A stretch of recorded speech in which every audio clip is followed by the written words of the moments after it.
things come within this practice. And, there's varied perspectives on this. I mean, was the Christmas tree, was it actually the idolatrous practice that came out of what's talked about in Jeremiah chapter 10? Or is it something that Martin Luther himself picked up on in Germany?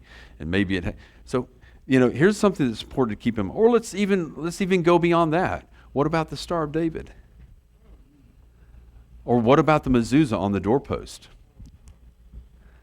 Are those things that have an idolatrous background that later became associated with something different?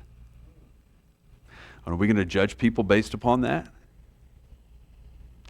And I see some of that going on in the Messianic movement, particularly within the Hebrew roots movement. People will be maligned and they will be ostracized based upon we all, particularly if we have a Gentile background, all of us, every year, who in here has kind of struggled, and I know I did at first, who in here struggled at first, every year December would roll around, and Christmas is coming up, of how much of this am I going to do or not do, or, for me, I took this position that I totally separated from all of it, and I wanted nothing to do with it, and guess what that did with my family? Yeah, it was a pretty, But I would ask the question: are people worshiping an idol because they give gifts to one another? It's interesting. You think about the book of Esther. What is the book of Esther about? It's about God's redeeming of His people, but it never mentions God's name. Yet we see a holiday that's formulated out of the book of Esther that's not mentioned in the Torah. And yet somehow there seems to be an endorsement biblically from it. God grants people to rejoice and to give gifts to one another and to celebrate over a great Messiah, over a great life occasion, over something that was good that happened.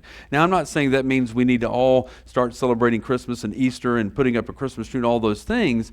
But what I am saying, though, is that what is it and what is the intent and the focus of somebody, of your family member who celebrates Christmas and does those things? That's what you really need to ask. What is their heart behind why they're doing that?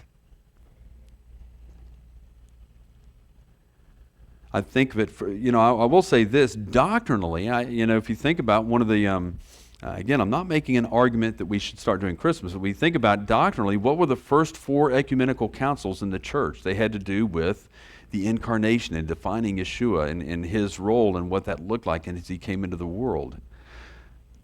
And at the heart, the intentionality of what people are oftentimes after is the incarnation, and that's what they're celebrating. And so what I'm saying is that gives us a framework for a beginning point of dialogue and accepting and seeing one another. These are all issues that, how are we going to see each other? Are we going to malign one another? Are we going to judge one another based upon certain preferences of practices that are not necessarily right nor wrong?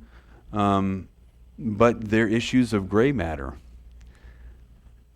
And I think that if we have a spiritually mature viewpoint, yes, we want to stand on the truth. And we know that the Moedim, the biblical festivals, this is straight from the Word of God. And these are all things that are a foreshadowing of things that are to come. And that is why I would say that we would do these things.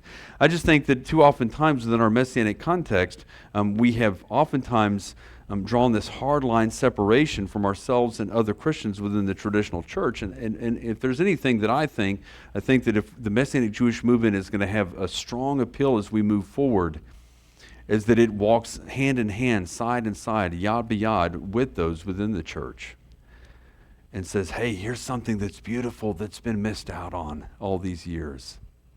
And this is something that you can partake of. And this is something that really points to something in the future that God is going to do.